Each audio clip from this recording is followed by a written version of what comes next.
Hi, good evening. This is a meeting of the Somerville Historic Preservation Commission. It is March 4th, 2025, 6:49 p.m. I'd like to call this meeting to order. Pursuant to Chapter 2 of the Acts of 2023, this meeting of the Somerville Historic Preservation Commission will be conducted via remote participation. The recording of these proceedings can be accessed at any time using the registration link at the top of the agenda.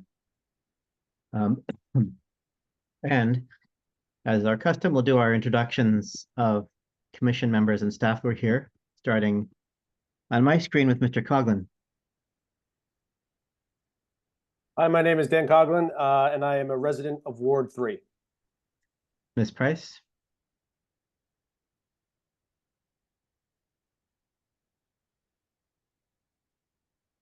Sorry about that. My name is Denise Price, and I live in a local historic district. Mr. Falvey. Hi there, I'm Ryan Falvey, and I am a resident of Ward 2. Mr. Chagnon. Hi, I'm DJ Shagnon. I'm the landscape architectural member of the committee and a resident of Ward 5. Thanks. And we have several members of staff here. I'm not sure how many introductions, but we have Ms. White. Thank you, Mr. Chair. Through you, I am Sarah White. I'm a senior planner with the Planning, Preservation, and Zoning Division. I will pass it along to Madison. Hi, everyone. I'm Madison. I am a planner with the Department of Planning, Preservation, and Zoning, and I'll pass it over to Kit. Hi, I'm Kit Lester. I'm also a planner with Planning, Preservation, and Zoning, and I'll pass it off to Lexi. Hi, I'm Lexi Payne. I'm also a planner at PPZ. I think that's everybody. Did I miss anybody? Don't believe so. Okay, we have a bunch of different types of stuff on the agenda for tonight, but the first case is this has already been officially continued to the March 18th meeting. Do we need to do anything record-wise tonight for that? In terms of continuing?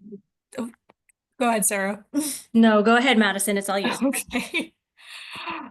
All right. I think we just have to announce it so that it's on the record for everyone in attendance that it's being officially continued to that date.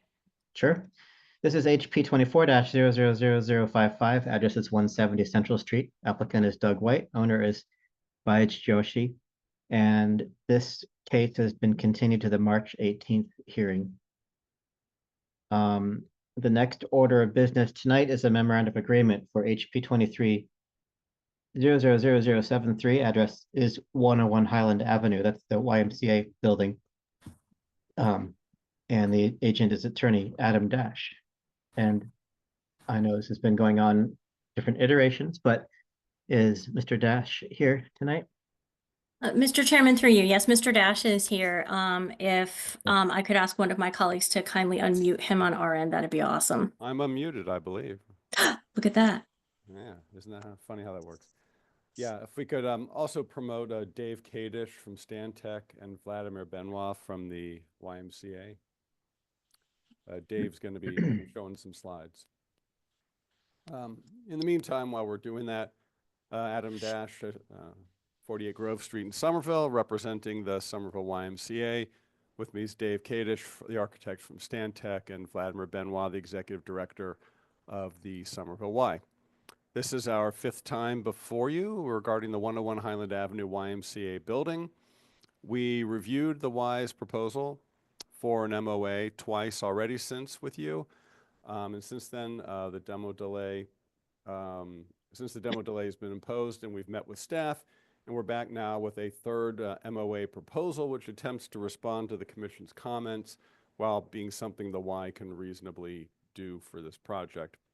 So Dave Kadish is from Stantec will now show you the Y's latest MOA proposal slides.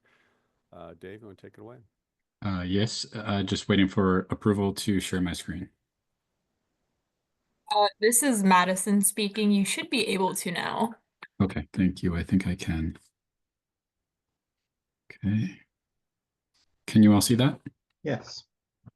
All right, thank you. Good evening, everyone. My name is Dave Kadish. I'm a principal with Stantec Architecture in Boston, and we've been working for the Y over the past year or so on this project, and very excited to share this next iteration as Adam had laid out.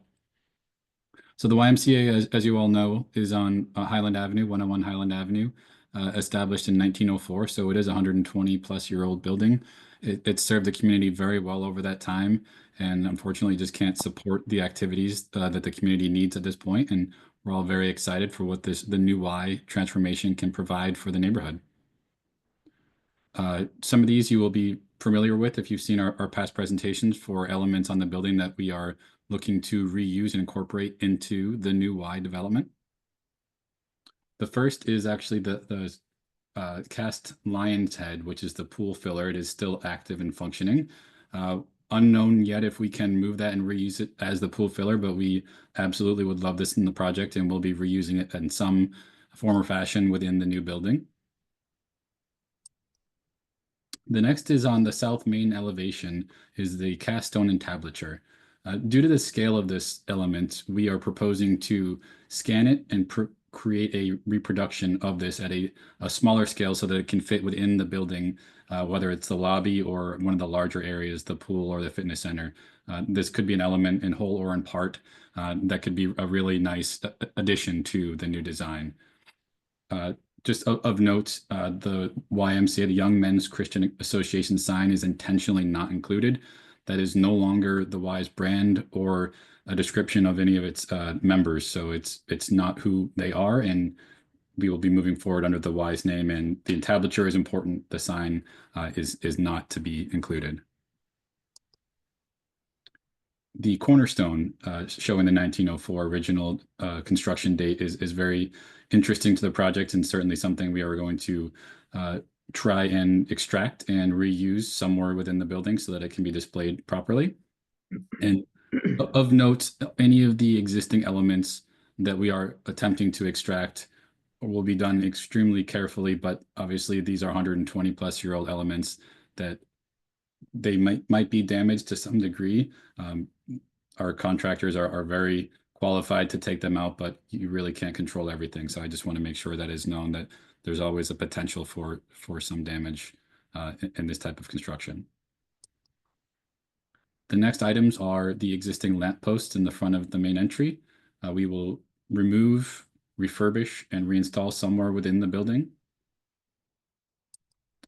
And after that is actually the main stone portal and transom window is something that could be very interesting within the building, transition between spaces or an entry of some sort. So we are going to endeavor to remove, store, and reinstall the existing cast stone elements and glass transom somewhere within the existing, or sorry, within the new Y building.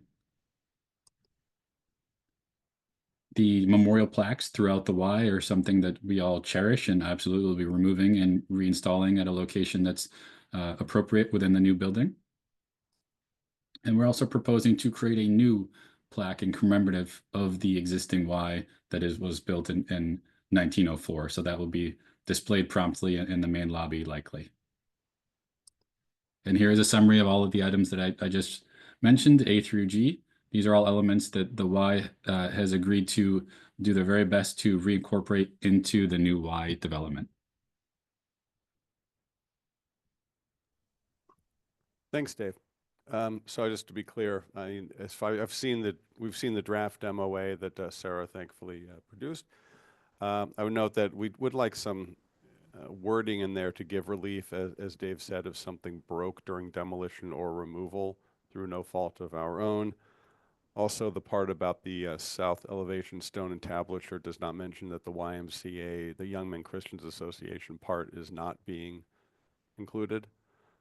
So it's not it's the entablature minus that. Vladimir, while you're here, do you have any comments or questions about anything before we wrap up? No, I think you guys have covered it. Thank you.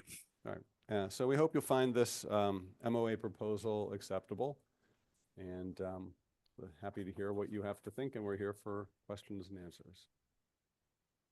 Thank you, guys. This is not a public hearing for this. It's just internal discussion. So I'll open this up to the commission. who has comments? I actually had a quick question for the team, just in terms of clarification. Mr. Kadish, on the slide for C, the cornerstone, Mhm. the box was drawn just around the Anno Domini 19, whatever it was, date. Is the plan to just save that portion of the stone, or to try to save the entire corner block? I think upon extraction, we will try to take the whole corner, but depends if we can actually find a location that would return and use both sides of it. So I think we try to remove as much as we can intact and reuse. Okay, yeah, that's what I thought based on how you were talking about it, but okay, cool. I would think for all of these items that we're preserving, I think that maybe some wording like to the best of our ability to do it, because we've certainly seen it. I think, didn't it happen with the homeless buildings? Weren't there things where something got broken? No, it was on, Alpine Street with the with Faulkner Oil, whatever. They were required to maintain the old like Faulkner Brothers oil And, sign or something yeah. on the front, and it got broken when they were taking it down. So Yeah.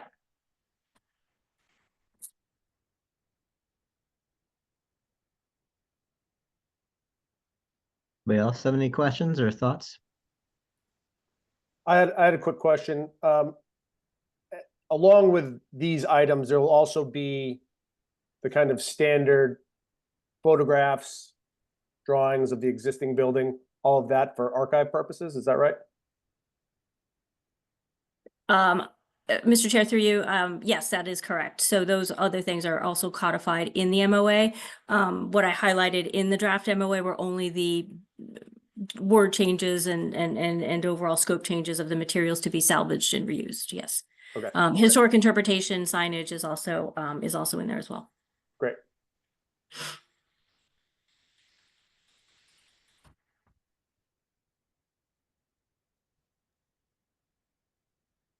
I have a few things to say. I think that the team has gone to great efforts to do the best they can to keep a lot of what we recommended, and I appreciate that. And I think with just a few of the edits that Adam Dash recommended, I think that I would be satisfied with this MOA. Thank you.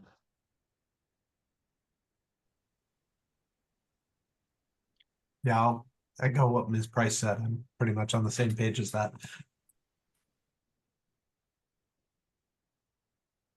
I would agree with all that myself as well. I know it's been a bit of a trajectory with this. Well, we appreciate your patience. No, I mean, just to be clear, the two items I think that I'd called out were having some wording like to the best of applicants' efforts to retain those items.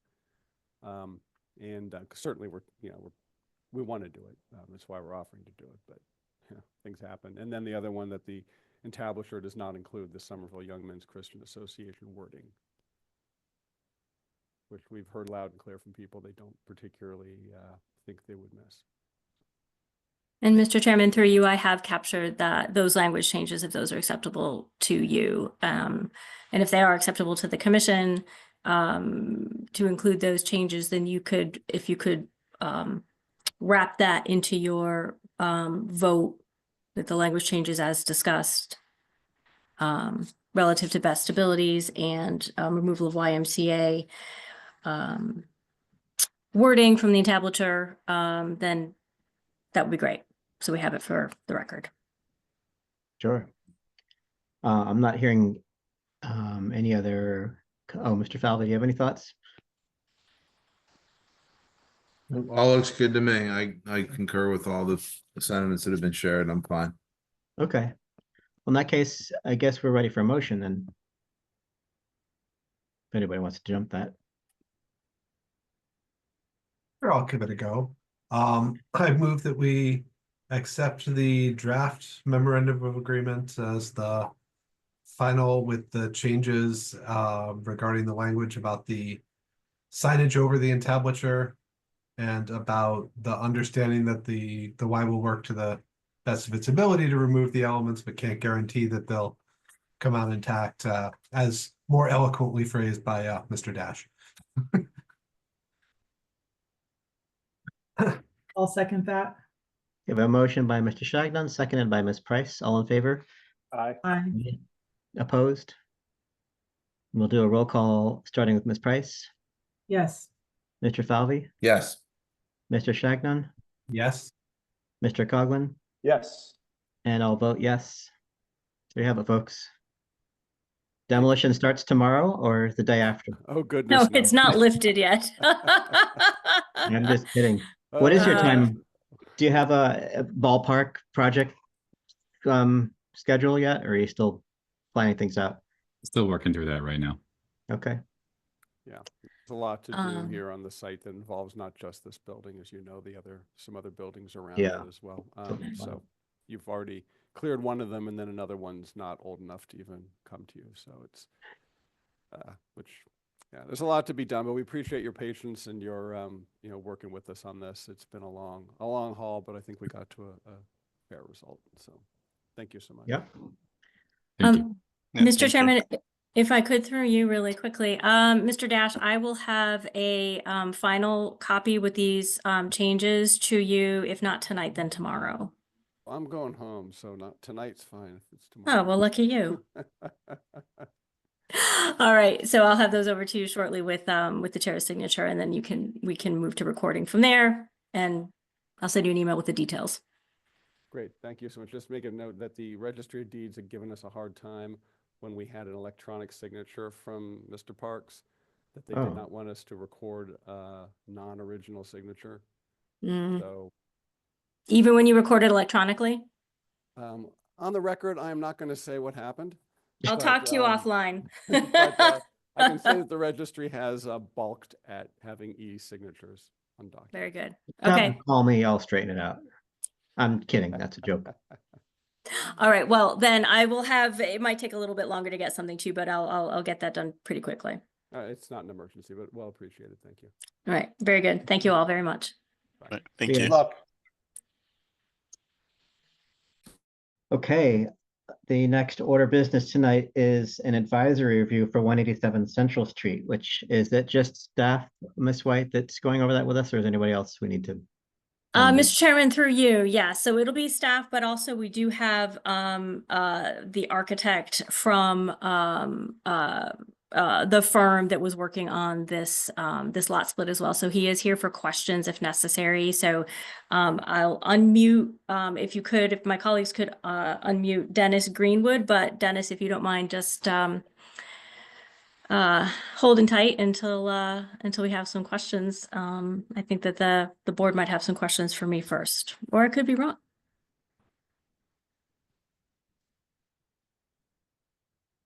That sounds great. Thank you, sir. Sure. So can we start with questions? Is that? Are we? good to That's go? up to the chair, but Oh, I'm here to okay. answer all Well, do you the have, questions that you have here. I mean, I've seen the site plan and the materials. Is there anything that you want to throw up on the screen or go over, or everybody feels comfortable with what's going on, understanding it? And I'll just reiterate, because that's what I do. It's a proposal to split the lot on the left side, right, to carve off the left yard into a separate lot, That is correct. viewed from the street. That is correct. Okay.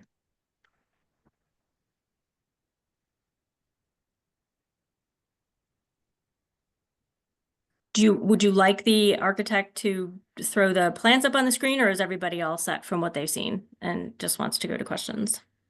Well, we're literally there is no, I mean, we have an architect, but there's nothing beyond a site plan at this point, right? That Not is even a site correct. plan, it's just a survey. That's correct. So the role of the HPC here is to provide any sort of recommendations that they might have relative to just the splitting of the lot itself. There are no buildings to consider anything like that at this point, but in the future, that would come in as an application for an alteration to a local historic district were that to go forward. But the zoning code requires that the HPC provide an advisory review, essentially provide their recommendation relative to a lot split when the lot being split is located within a local historic district. Once this lot is split, the new lot will also be part of this district. That doesn't change. Right? That does not change. So then, Okay. would that mean that anything that was proposed for construction on the split lot would then end up having to come in front of us? That is correct. Interesting. Okay.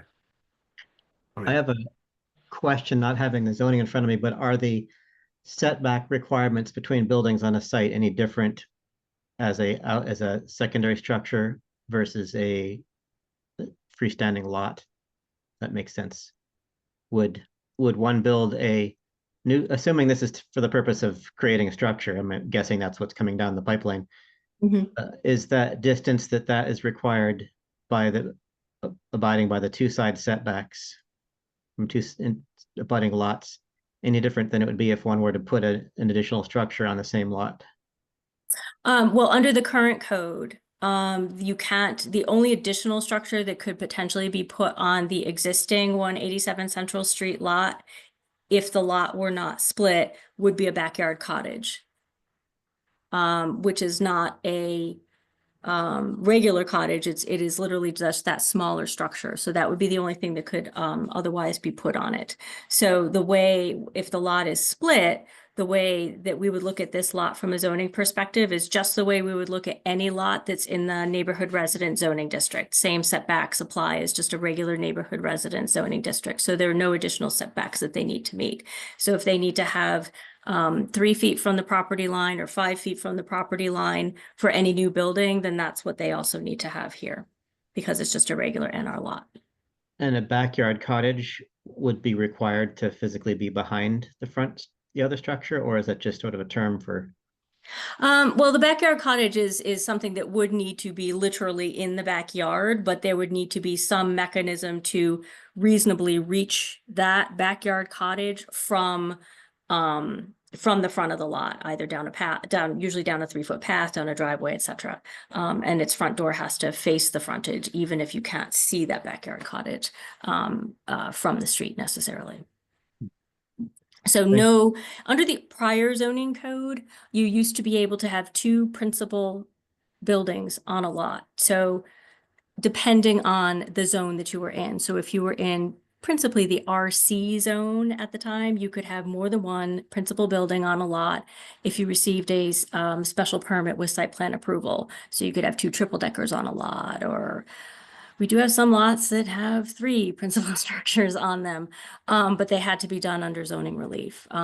You cannot have more than 1 principal structure on a lot under the new zoning code. So they would, if a new building is to be constructed on this land, it could not be done without splitting the lot. And is that, I guess we're sort of beating around the bush, but is a question for Mr. Greenwood, is that the purpose for this proposed lot split then? To increase your options for what you can build on the lot site? Yes, that is the end goal, is to utilize the width of this existing lot and be able to maintain the existing structure that's there and be able to refurbish the existing structure at 187 Central, but still be able to capitalize on the large lot that we have. Okay, thank you. My question, kind of going along with what Eric is talking about, will the existing building now be in non-compliance in terms of side setbacks? It looks like there's only going to be less than 3 feet to the lot line. Is that going to be an issue? So when we had ISD take a look at the proposed lot split, no, you can't create, I think this one is really hard to read, to be a little bit honest with you. But they have to have a minimum. What is it? Dennis, remind me, it's like a 3-foot setback? It is 5. Yeah, it is 5 feet. There is one portion of kind of that front bay that extends to within it, which I believe is what is being referenced. And then we are removing the fire escape that would otherwise be overextending as well. Right, right. So this ultimately will end up being just your recommendation, how you feel about the lot split. And if it doesn't conform, like your recommendation does not authorize the lot split. The zoning board of appeals has to authorize the lot split, but before it can go to the zoning board of appeals, for a special permit to do this, then we want to have ISD look it over to make sure that both lots are compliant. Thus far, knowing that the fire escape was going to be removed, and as long as, and some building components such as a bay, can protrude into a side yard setback, then as long as ISD believes that everything is zoning compliant, then they can go ahead and split that lot. If they determine that it's not zoning compliant, then if they have the room, they're going to have to move their proposed lot line over a little bit to the left, because I think the width of your lot is more than 30. Is it more than 32 feet, Dennis? It is. Yep. Yeah. Yeah. So they have the room to move that lot line over if they need to adjust it.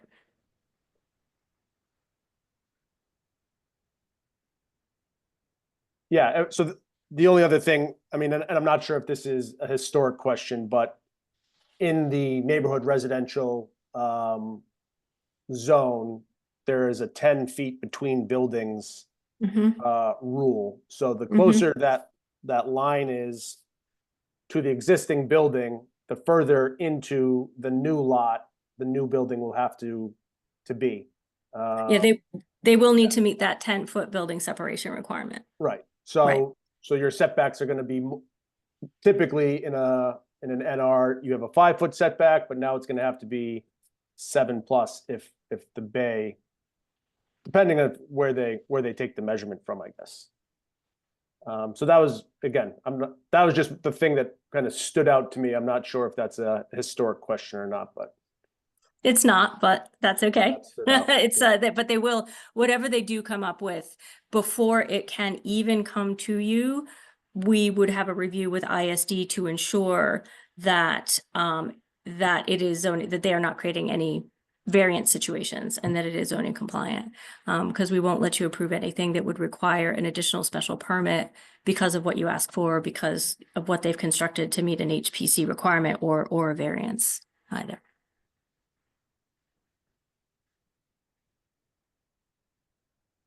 So thinking about it from the historic standpoint and sort of what my thoughts and so forth are, you know, we've got these 3 187, 183, and presumably 179 or whatever down the road. I think it's 181, but yeah. Oh, okay. Well, in any case, set of buildings running in a row, and you know, all of fairly similar massing, and then there is this empty space to the left of it, and then across the street there are a few lots where there's, or a few areas where there's a structure up at the street and then a wider gap, and there's a structure set further back. So I mean, I don't feel like it would be necessarily incredibly disruptive to the rhythm of the streetscape, especially if whatever went into the proposed lot 1 ended up set, you know, a little bit back and sort of echoed to the extent you can. I mean, you don't have the lot depth that creates the other ones across the street. But you know, something like that feels like it would fit in with what's already going on, assuming it's relatively sensitively designed. I think that splitting the lot puts the existing 187 on a lot about the same size as its 2 neighbors down the hill, which feels pretty reasonable to me. That's my sort of gut reaction. I don't know what other people think on that note, but I do have a question, and it may have already been said and I missed it, but what is the front zoning setback for the new property that they're going to build? We can't consider that. You can only consider at this point whether or not they're splitting the lot is okay. Yeah, sorry. But when they do come up with a proposal, then, you know, you can take a look at that contextual front setback as it relates to those other buildings. But we can't. I understand. So we'll just Yep. wait. Okay. Sorry. Yeah, that's kind of my thought. Glomming onto what TJ was saying. Having this lot split into two is not just that aspect alone so outlandish for the street. This is not like a big farmhouse that commands the center of the site and that the site becomes part of its characters. It just happens to be a little wider lot.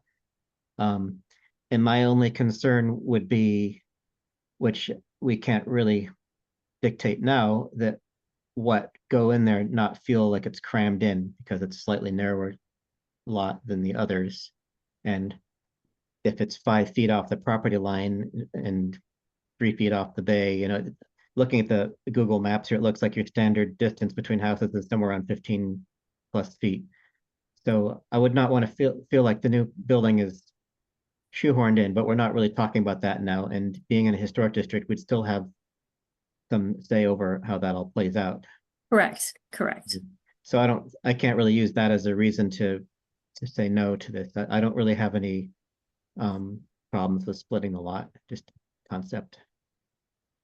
What is the minimum front setback for this zoning area? Zoning 10. 10? Yep.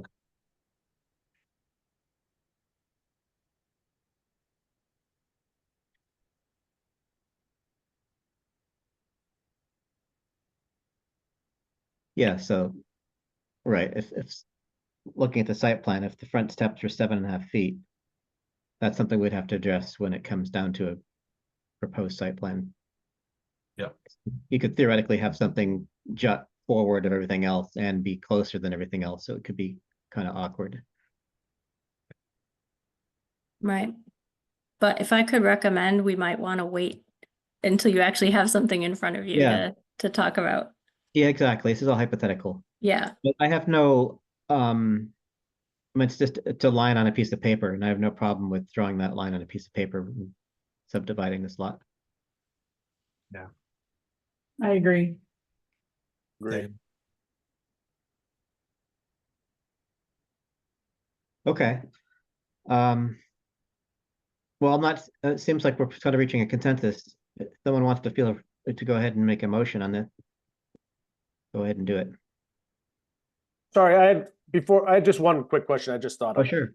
Yep. Is removing the fire escape, is that an issue for the commission?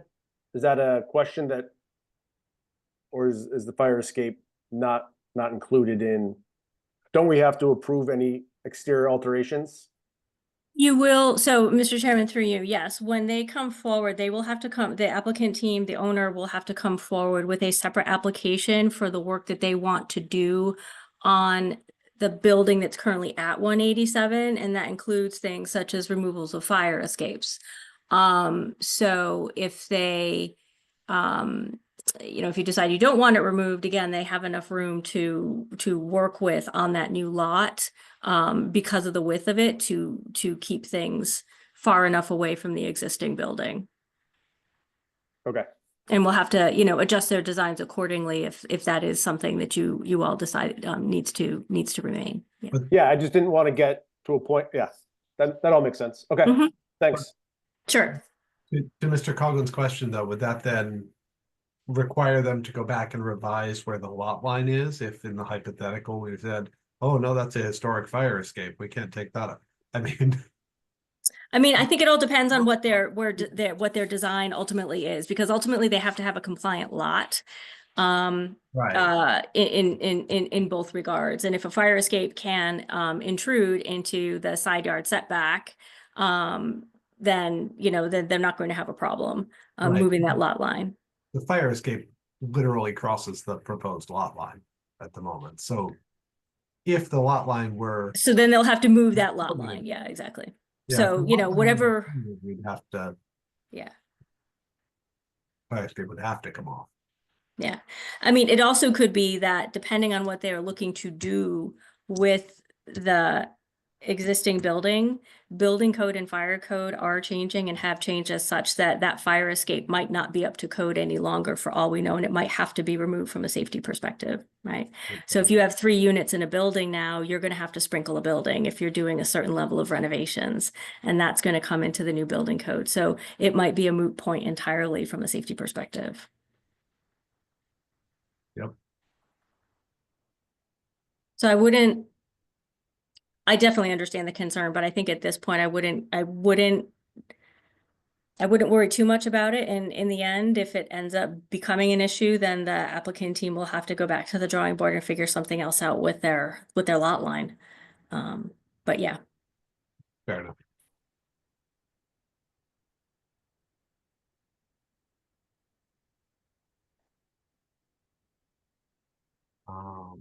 So given that this is advisory review, does it in fact need a motion and a vote on something? And if so, what are we supposed to be moving? I think that would be ideal, just so that it's formally codified. If you would, make a motion that, on the advisory review that, you could, and this is just a suggestion, that splitting the lot will, make the new lot at 187 be roughly the same size now as the lots of the 2 abutting, buildings at 183 and 181, which were all built during the same period of time, and then creating some sort of uniformity of lot sizes. You could do something like that, or you could just say that, vote that the HPC takes no issue with the proposal of a lot split, if you want to keep it really simple.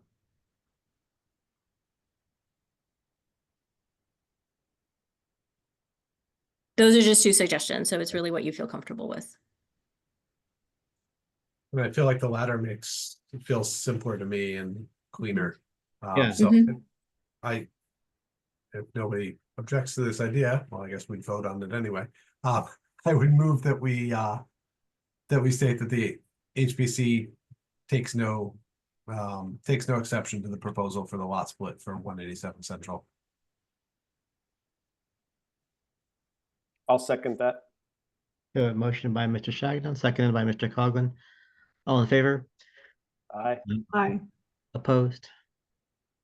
And we'll do a roll call. Ms. Price, Yes. Mr. Falvey, Yes. Mr. Shagnon, Yes. Mr. Coghlan, Yes. and I'll vote yes.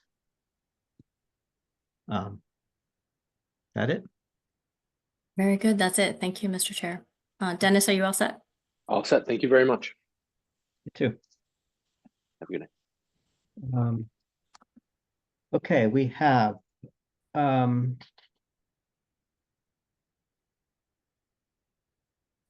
a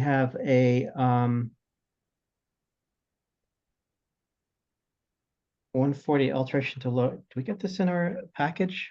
HP 25-0000. Oh, this is, Mr. Chair, this is Madison Anthony speaking. So this case actually has to be re-advertised. We had just already advertised it, so Oh, I see. Yep, yeah, I didn't read a your little line blurb notes. at the bottom. Sorry. Right.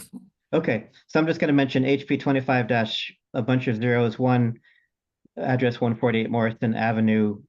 That case is not being heard tonight. It's being re-advertised for April 1st, 2025. And we'll move on then. We have 2 demolition delay ordinance cases tonight. These are both step 1, which is a determination of historic significance. And for folks who are new to this process out there in the audience, our demolition delay ordinance is a 2-step process. The first hearing we have is to review the structure, the site, and determine if it has historic significance. And we do not consider for this step what might replace the building or what would happen. It's purely just if this building has enough significance to consider whether it ought to be kept or not. If we vote no, then that's that. If we vote yes, then the following month we have a public hearing in which we determine what we call the preferably preserved status, which is sort of an evaluation of the structure and say, does it have enough? Is it better that it be preserved? Should it, is there enough of it left, or does it value It's more of a quantitative thing. Get the right word there. And if we vote yes to that, then it begins a process of as much as 18 months or as little as how quickly things happen, where the demolition can't happen while we discuss alternates to demolition or allowing demolition with various caveats about what should be kept or how new things could be arranged and stuff like that. If we vote no, then that's it. So this is step one for the first case of these is HP 24-000111, address is 15 Chester Place. The applicant is the law office of Richard DiGirolamo, and the owner is Bronwyn and Anthony Mastrangelo. Is the applicant here tonight? This is Madison Anthony speaking. If the applicant is here for this case, please raise your hand.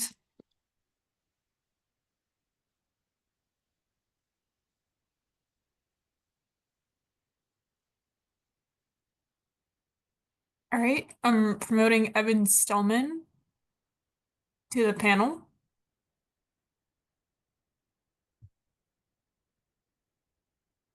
And Elan Sassoon.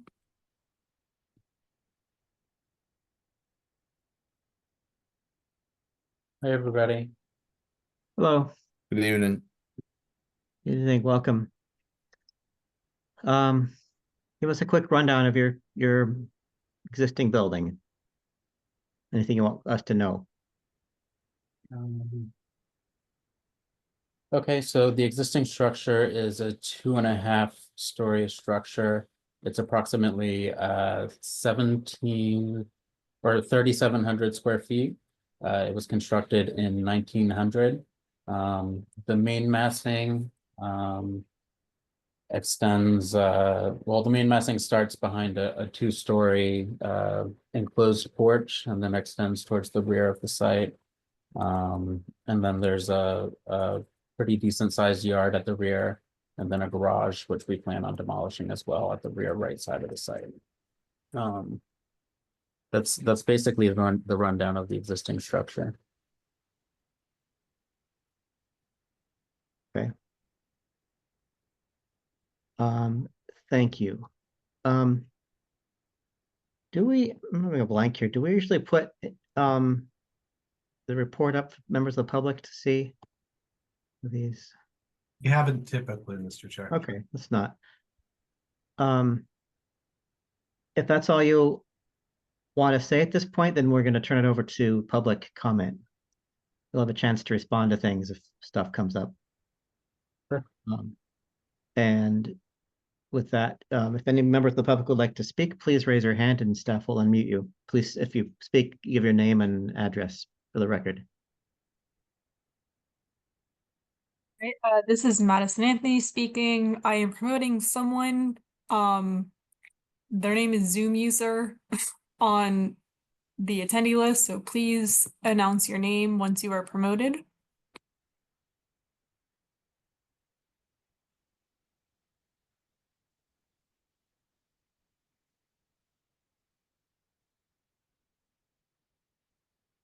Hello, my name's Veronica Brozek. I'm here attending this meeting with my father, who's also on the line. So I was actually hoping that he would be promoted as well. I could give you his telephone number.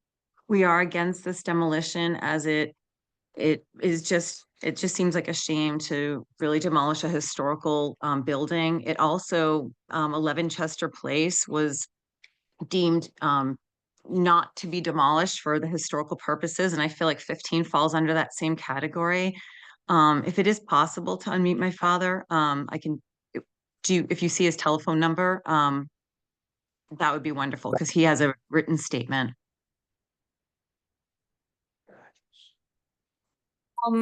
This is Madison Anthony speaking. If we're doing one person at a time, and you have 2 minutes to speak, so if you have any comments to make, I suggest making them now, and I will do your father second. Okay, wonderful. So I feel like I gave the beginning.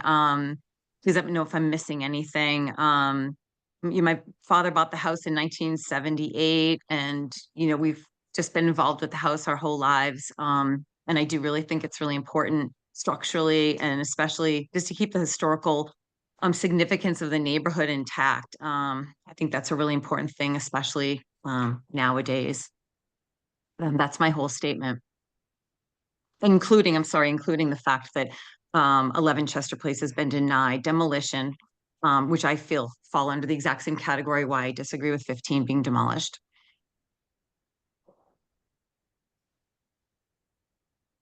Thank you. Thank you. Excuse me, this is Ms. White. Would the planner please stop the clock? Thank you.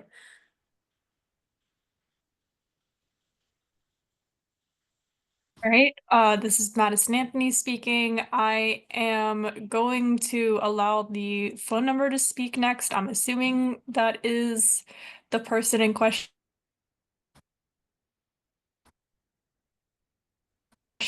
who asked to speak.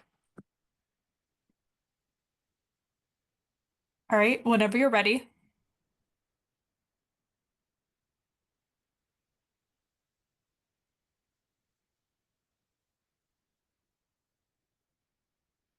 I'm not sure how. Again, you can, oh, go ahead, sorry.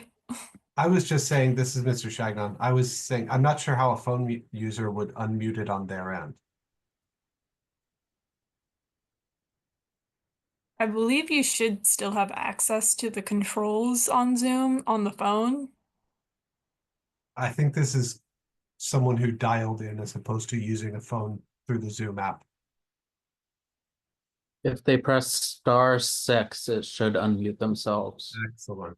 I figured somebody would know. I Googled it real quick. Thank you.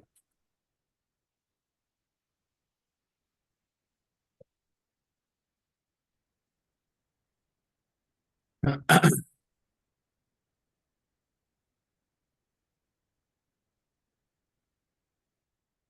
right, whenever you're ready, we'll give you a few more seconds to see if you can figure it out. If not, we're going to have to move on.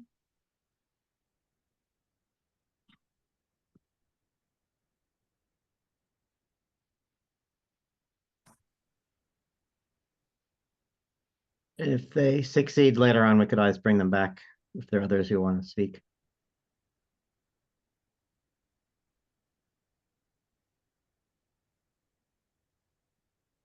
All right, I think we're going to have to move on. If anyone else has any comments, please raise your hand.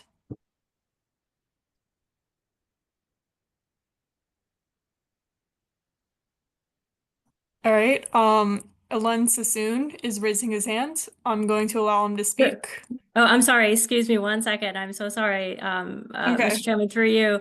But if Elon is the applicant, no offense, Elon, then he can't speak as a member of the public as well. This is only for public comment, and I think that Elon is the applicant. Is that correct? Evan? Yeah, okay. So sorry, but Elon can feel free to talk once the public comment is over, and then when there's a discussion between the board and the applicants. So.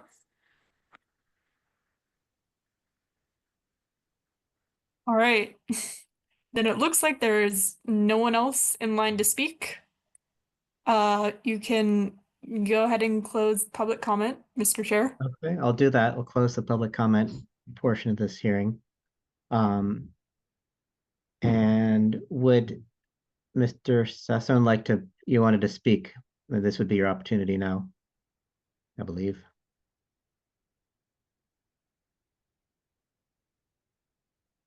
This is Madison Anthony speaking. Mr. Sassoon, if you'd like to speak as the applicant, please do so. Hi, can you hear me?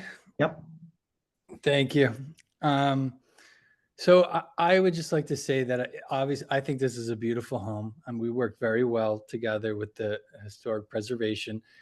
Our plan was to demolish the garage and do a beautiful ADU unit in the back, and then, you know, renovate the house, but according to, like, working together with historic preservation on the style to preserve the home as it should be, like we've done in the past on many other projects. So, you know, we're happy to work together with Sarah or whoever we're appointed with, and really put together a plan that's going to make this house, you know, continue to look beautiful and historic. if it's considered historic in the first place, but I just wanted to say that. Okay. Thank you. All right, with that, let's see who wants to comment on within the commission. Let's turn it over to you guys.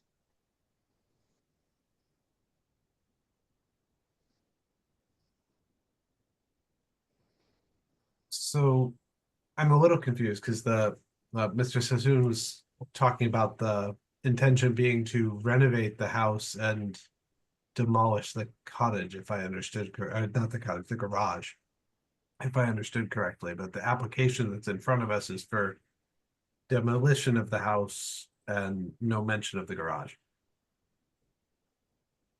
I'm not quite sure. Is there a disconnect in that what was intended versus what's in the application, or is this what? It appears Evan. that way. It is the intention to demolish both the primary structure and the accessory garage. It Okay. could be that the garage is under a separate application, but I'd have to follow up on that.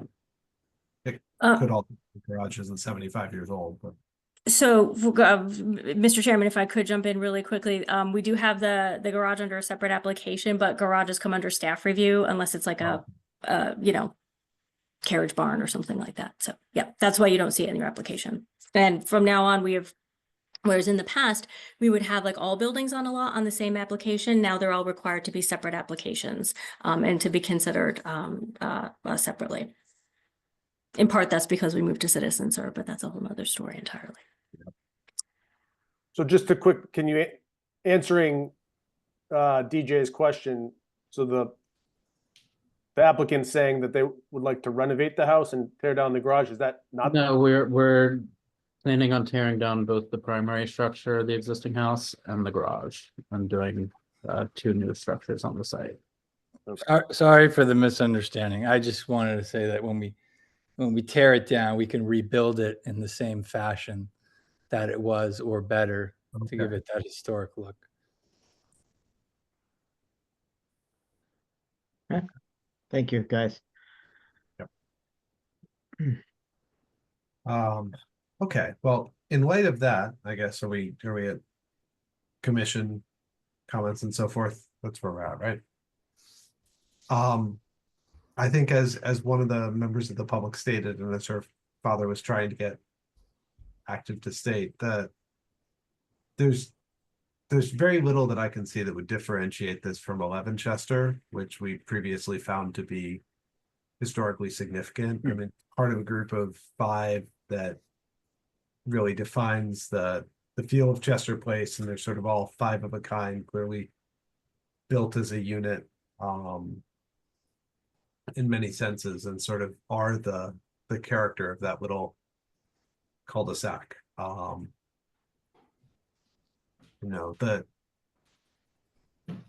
intentions about what goes in afterwards and how it's matches are something that we could start to think about, maybe, and preferably preserved, and definitely could discuss in a memorandum of agreement if it came to that, but I don't think really factor into the determination of significance. So to me, this feels pretty clear that it's part of a pattern of units of dwellings in the area, and connected to the sort of patterns of development in the Davis Square area as a whole, that feels pretty clearly, it retains most of its form and massing, even though some of the details have been covered up and there have been some less than stellar additions. It feels to me pretty clearly at least historically significant. That's my 2 cents. DJ. All right, I would agree with what's been said. The staff report was very detailed. Thank you very much for putting that together. And It wasn't built in 1900. It was built as early as 1874. I do agree that the streetscape on that cute little cul-de-sac should be maintained and the structure should be restored. I don't think that you can build, I understand new construction, but replacing something that is historic with something that is brand new but looks historic just isn't the same. So that's my 2 cents. Okay, thank you.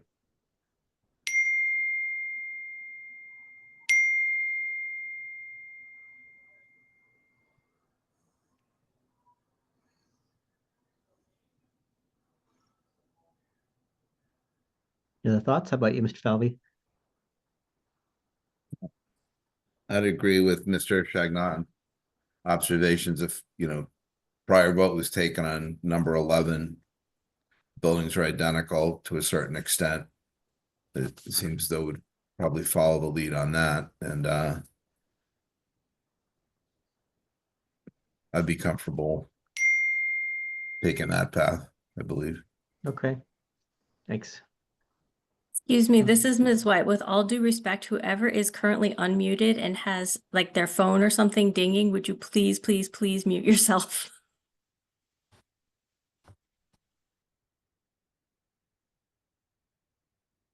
That's not me. I have the train outside. That's what I'm getting.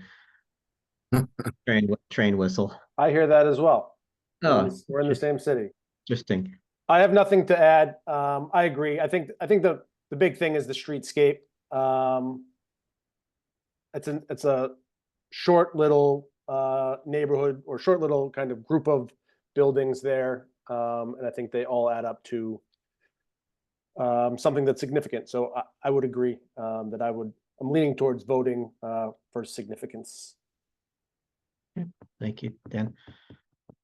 And I'm in agreement with the rest of you folks, the other 4 who've already spoken about that. I think its significance is mostly to do with its relationship to the buildings around it and there's significance. Obviously, the front's been covered a bit with the front porch, but as a whole, the significance that the integrity is still there.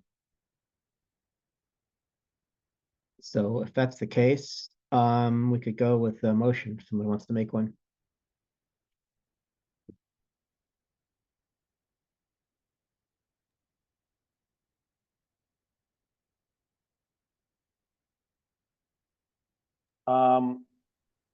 I will like to suggest a motion to find 15 Chester Place significant, historically significant. I second that. We have a motion for significance by Mr. Coughlin, seconded by Ms. Price. All in favor? Aye. Opposed? And we'll do a roll call. Ms. Price, Yes. Mr. Falvey, Yes. Mr. Shagnon, Yes. Mr. Coughlin, Yes. and I'll vote yes. And then we need to adopt findings. If anyone would like to take a stab at those.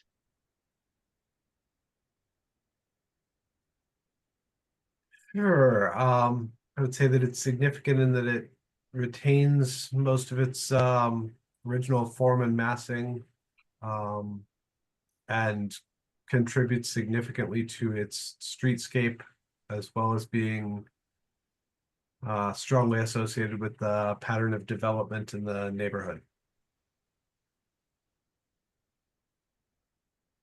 Okay. Any proposed changes to that? Not, is there a second? Second that. Okay. Motion to adopt findings by Mr. Shagnon, seconded by Mr. Falvey. All in favor? Aye. Aye. Opposed? We'll do a roll call again. Ms. Price, Yes. Mr. Falvey, Yes. Mr. Shagnon, Yes. Mr. Coughlin, Yes. and I'll vote yes. So thank you, folks. You know the drill. We'll see you next month, and we'll go from there.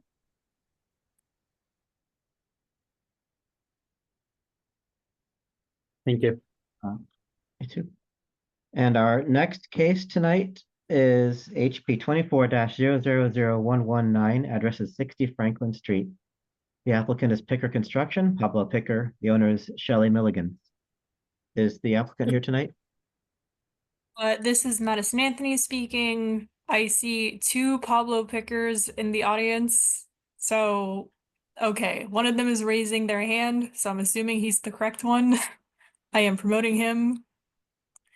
And then it looks like Sarah Dunbar is also raising her hands. Pablo, can you let me know if I should promote her as well?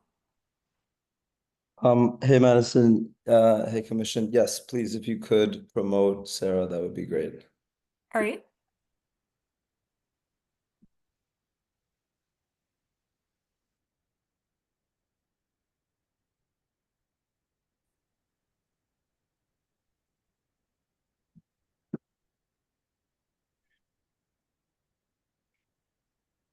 Hello, everyone. Hello.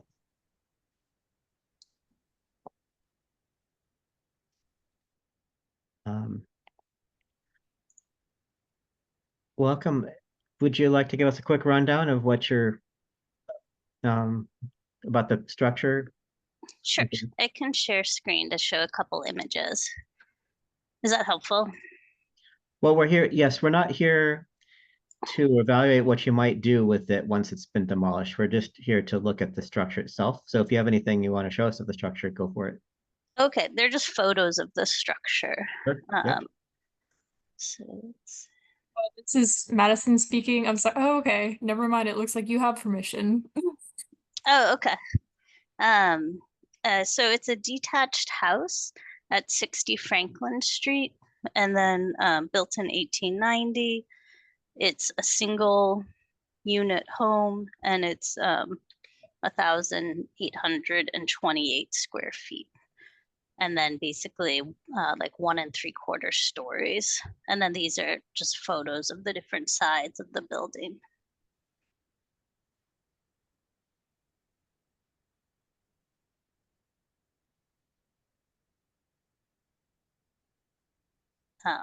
And we have, you know, an image of the survey in here also, in case that's helpful or necessary. I don't think. Does anybody want to see the survey?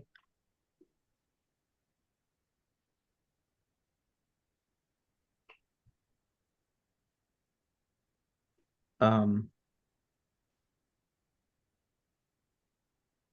can leave it sharing or stop share, whichever is convenient.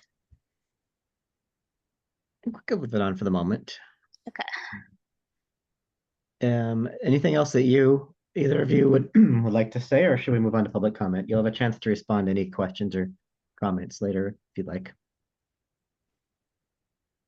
I guess the other thing to add is it is a fairly deep lot that historically had other buildings at the back of the lot, and we're proposing demolishing it just so we can better utilize the lot for multifamily, like family oriented housing.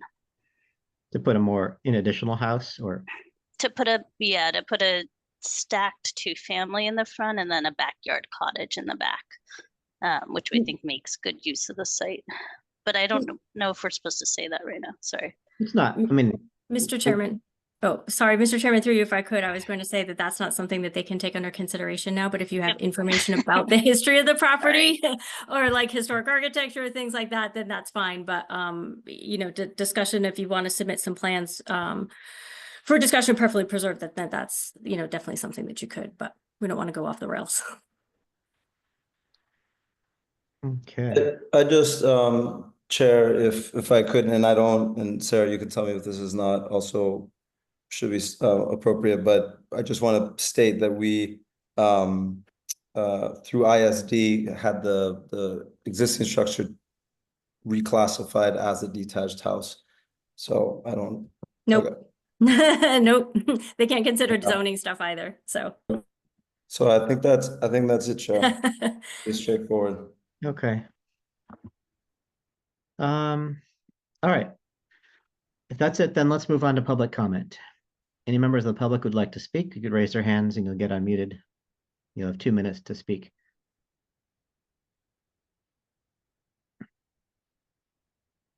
Mr. Chair, this is Madison Anthony speaking. I don't see anyone raising their hands to speak.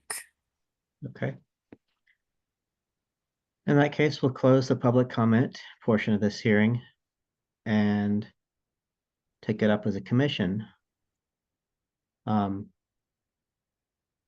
I'm sort of scrolling through the staff report on this.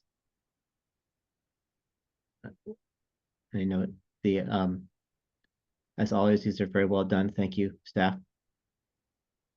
There's some interesting people who lived here in the past. Spiritual Chairman? medium. Yeah. Mr. Chairman, if I could interrupt you a little, just for a moment, what I would like to do is really briefly say that I would like to call out our 2 newest staff members, like Kit Luster and Lexi Payne. They're the ones who did these staff reports, and these are their first ones. And Oh, really? so I'd like to thank them for the really good job that they both did on it. Yeah. Thank you, folks. Welcome. I'll second that. Yeah, great work. Yeah, and this, I was just scrolling through, there's a interesting character who was a spiritualist. Spiritual medium. Spiritual medium. Alice Waterhouse. You forget that there was a period in the late 19th century when there's kind of a lot of alternative stuff going on, the Theosophists and things like that. I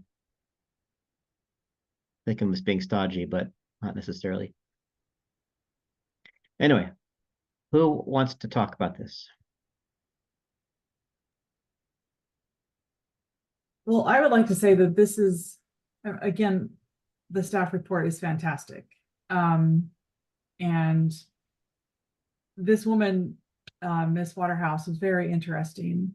And one of the things that caught my eye, I mean, besides the fact that she was a medium and a spiritualist and was quoted over 100 times in the Boston Globe, is that she said that her occupation was a physician. And from 1900 until her death in 1932. But I think it's just a very interesting story to have, you know, the staff highlighted that this property was owned by a woman. A number of the houses on the street were owned by women, which was a rare thing in the 1870s. It looks like it was built around 1874. Anybody correct me if I'm reading it wrong. And I don't think that we should just dismiss out of hand that, you know, that she dealt with Ouija boards and table tipping. I think it's an interesting part of, I didn't know that this person existed in at some point in Somerville, and spiritualism, you know, grew in popularity and has waned and is growing again in popularity. And I think that this is a very interesting person. Speaking about the house is obviously, it maintains a lot of its original, actually high degree of integrity and its original form and massing. And I think that it shouldn't be torn down. It should be maintained and worked with and loved for what it is and celebrated for who lived there. That's the end of my comments. Thank you. Who else? I definitely agree with Ms. Price as to the interestingness of the residence and her long history there. And I think, you know, that alone to me feels like an interesting historical association that would qualify it just under that criteria on its own. In terms of the house, boy, has it had a lot of additions and presumably tweaks over the years. I can't imagine that it, never had windows up most of the sides and on the rear facades and so forth. But that said, I mean, I think as was stated, a lot of the original massing is still there under it, and the general form and so on. Yeah, so I'm not as strongly convinced of the architectural merits. I think it definitely has enough, historical significance and interest to at least pass that bar. To me. Okay, thank you. I would agree. And I also want to commend the staff report.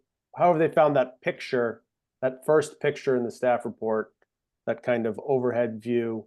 It's very helpful. Kind of picks out these different points. Back in the day, this neighborhood was obviously a lot less densely built.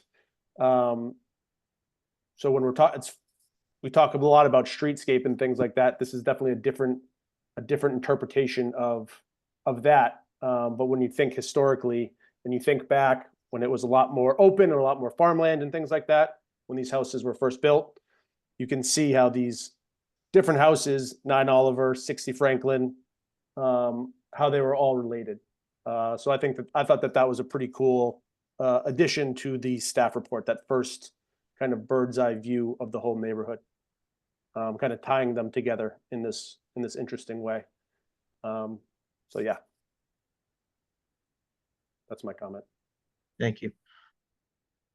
Yeah, I agree with all the comments that have been shared so far. I think the report was one of the more interesting ones that I've read in all the years, and really like the pictures that they've put in about the other gabled Italianate properties in the neighborhood, and just the historical reference to that there were 5 woman-owned properties back in that time period when that was not common in that particular neighborhood that happened. I think that's I think significant in and of itself. So I'd be in favor of just looking at this as a significant property for a number of reasons that everyone else shared as well. Thank you, Ryan. And I'm in agreement with that. And I think that there is some significance to it's dwindling a little bit, but this has been a consistent pattern along that side of the street. These little worker house type things, simple things, which would have supported workers in the industries in that area. I don't know if it was brickyards, if they went that far over or what. And there used to be a bit more on this side of the street. I remember when the one up 2 houses was demolished. So I think it has significance that way too.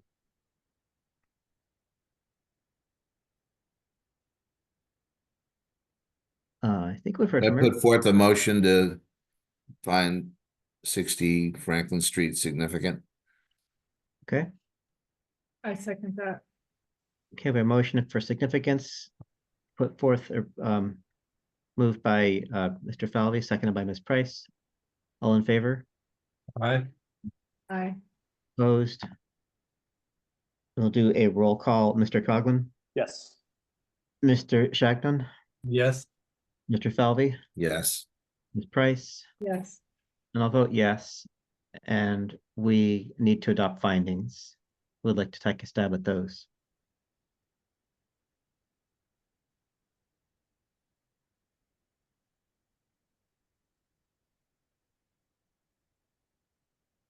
I think we could just mention that I think significance of the prior, enough people have made that case that we are considering the prior owners as distinct, unusual. I don't know if you want to say unusual, but their history within the city and that time period of late 19th century spiritualism and things like that. And I would also include a mention of the role that this has to a consistent pattern of houses on that side of the street, going down the hill a bit with these little 1.5 story worker houses, fairly simple. Let's roll on the streetscape. I would move that we adopt those as findings. Okay, Let's see. motion by Mr. Shagnon, second by anybody? I'll second. Seconded by Ms. Price, all in favor? Aye. Aye. Opposed? I'll do the roll call. Mr. Coughlin, Yes. Mr. Shagnon, Yes. Mr. Falvey, Yes. Ms. Price, Yes. and I'll vote yes as well. Okay, folks, we'll come back next month and we can look at whether this building ought to be preferably preserved or not. And you can talk to staff about the procedure for that, what needs to be the next step. Mr. Chairman, through you, if I could, it probably won't be next month just because of the, we still need to collect legal ad fees and the advertising needs to happen at least 3 weeks prior to a meeting date. So maybe the 18th of April, but it's entirely possible it might not be because of when legal ads are due. So I just don't want to set any unnecessary excited expectations for the applicant. Okay. Cool, all right. Next orders of business, then we have approval of meeting minutes for December 17th and February 4th.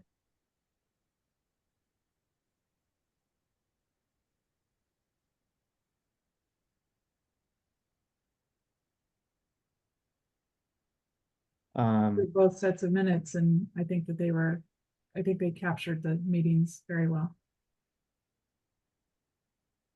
Yeah. I only noticed one point on the February 4th. It's not like me to pick out these things. Second page, someone misspelled coins.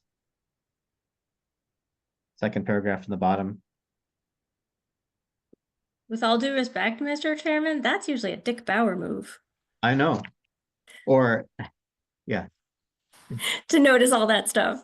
Yeah, I was just reading it. It's funny because it's not my way to be that, but you know, can I say? Solar flare. If it catches your attention, it catches your attention. Usually it's my name. No, the minutes are always, they've been great. So there's no actual substantive change that I would do. If someone wants to change the spelling, go for it.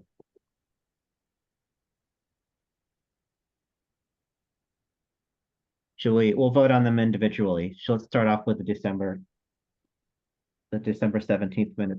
If there are no changes, we could take a motion to approve those. So moved.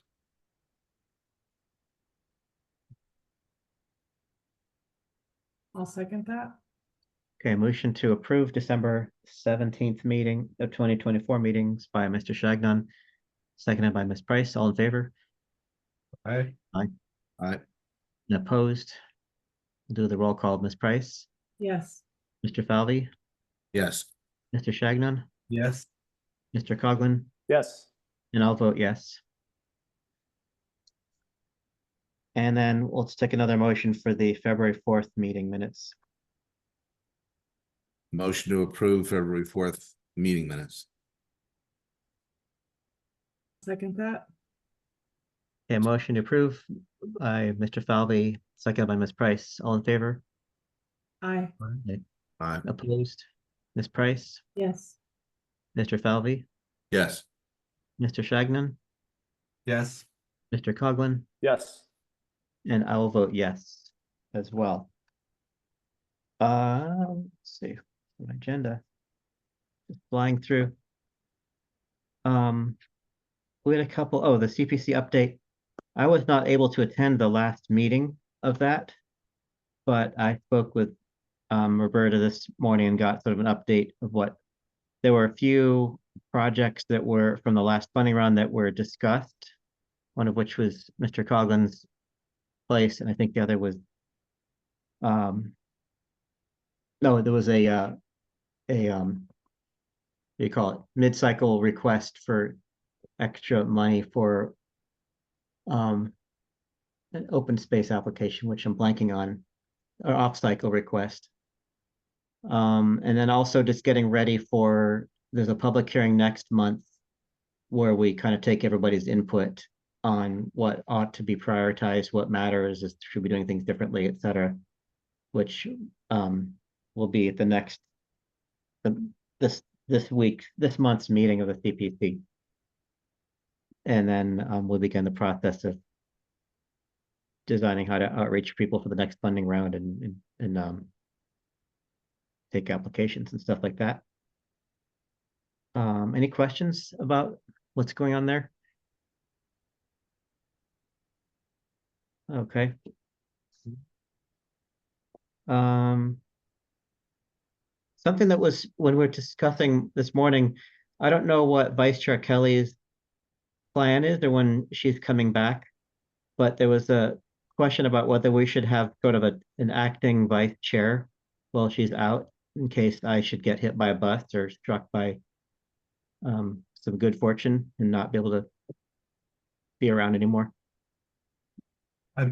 I believe that by the set of things that then falls to me as secretary. Oh, you are secretary. I was thinking we didn't have a secretary. I got nominated and took it on basically as acknowledgement of being the backup to the backup, and I could live with that. Okay. All right. Well, then consider yourself whatever the expression is. You've been promoted. Promoted. And for people who weren't here, we have Mr. Coughlin is not going to be around any longer. Oh, missed that. Yeah. Parting us, Dan? Yeah, my schedule is just getting out of control and there's only so many hours in the day.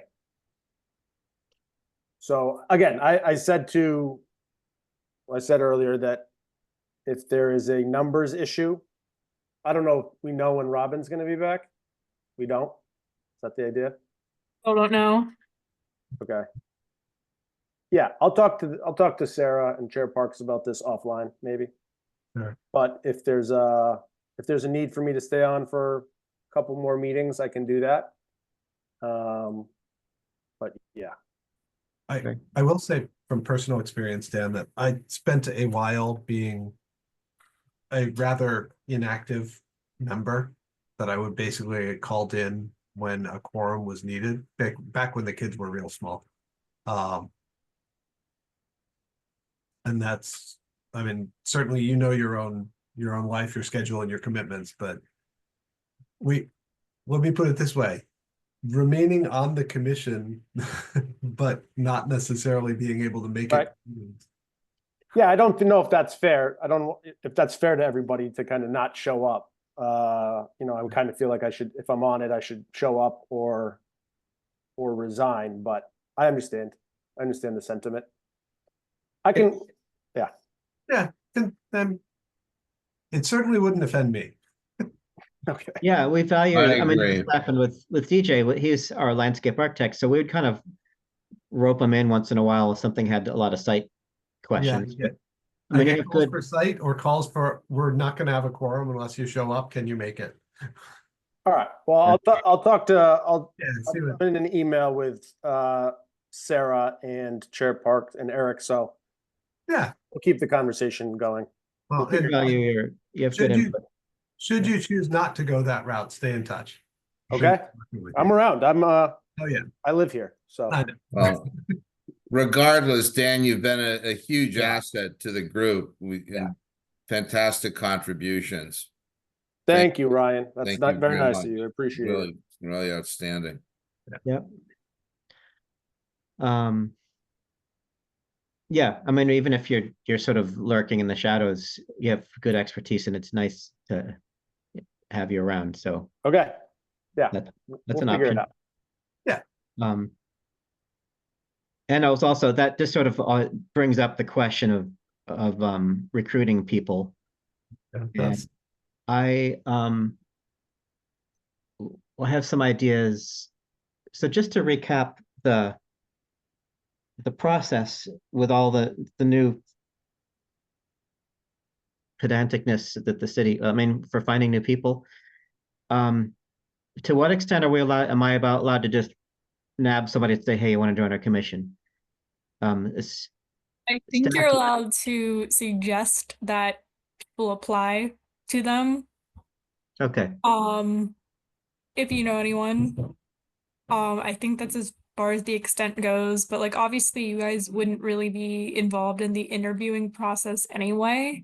So it's not like even if someone that you suggested applied, that they would be able that you'd be able to like force them through to get like the candidate to get like an offer. So I think Yeah. that's as far as your involvement would be able to go. so feel free to recruit. I have a couple of names that sort of came up in some other activities, so I'll see if they're interested, but you know, we've been short people for decades. And we will be posting soon, especially since Dan announced that he's likely leaving. Because yeah, without him, I think we're down to 4 people, pretty much. So I'd suggest that attendance they is- post sooner rather than later. Mhm. This is a commission where there have never been people, you know, banging on the doors to get in.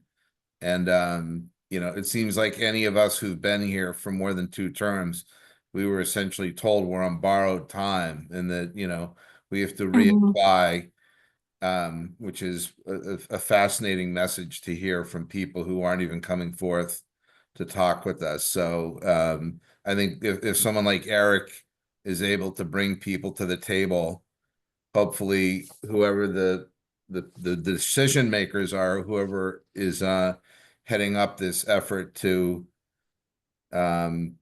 diversify the membership of the teams and the commissions, et cetera, you know, we just need bodies here for this, right? And I think it's great that Eric's willing to contribute and help that way. And I would hope that that wouldn't be discouraged in any manner. Yeah.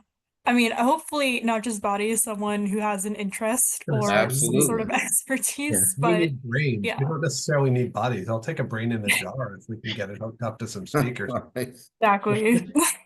The day will come when we have an AI, like a For sure. community with various AI algorithms. Right. You'll ask But questions. yeah, we'll work with the AAC, which is the Appointments Advisory Committee, to get someone appointed as soon as possible. It should likely take probably about like a minimum of a month after we post. So we'll be in touch. We'll keep you guys updated. Okay.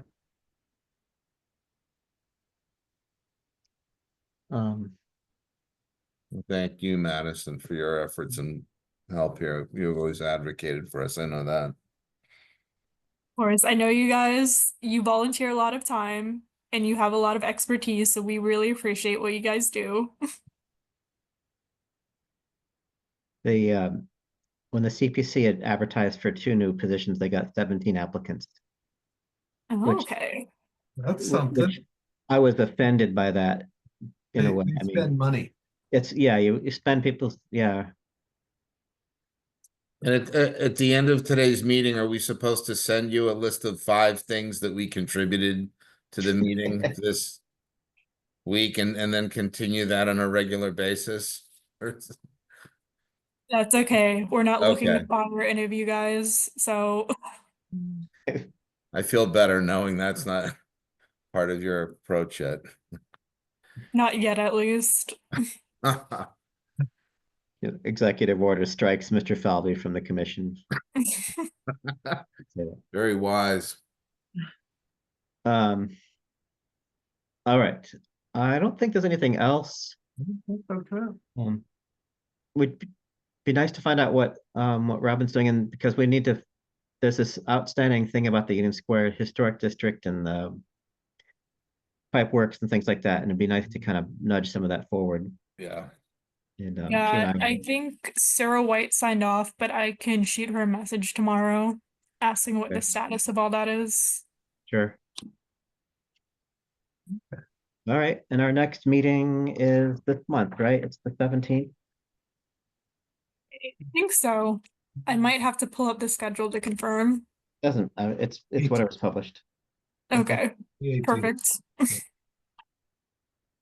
Yeah, 18th. All right. Well, if there's nothing else, we could take a motion to adjourn then. Sure, I'll move the adjourn. Mr. Shagnon. Second that. Motion by DJ, second by Ryan. All in favor? Aye. Opposed? Ms. Price, Yes. Mr. Falvey, Yes. Mr. Shagnon, Yes. Mr. Cogman, Yes. and I'll vote yes. Thank you all, and Dan, I hope to see you around, if not here, then somewhere Yeah. there in the wild. Thanks, Dan. Yeah. Good. Talk soon, everybody. Yeah. Keep in touch. Bye. Bye-bye. Thanks, everyone.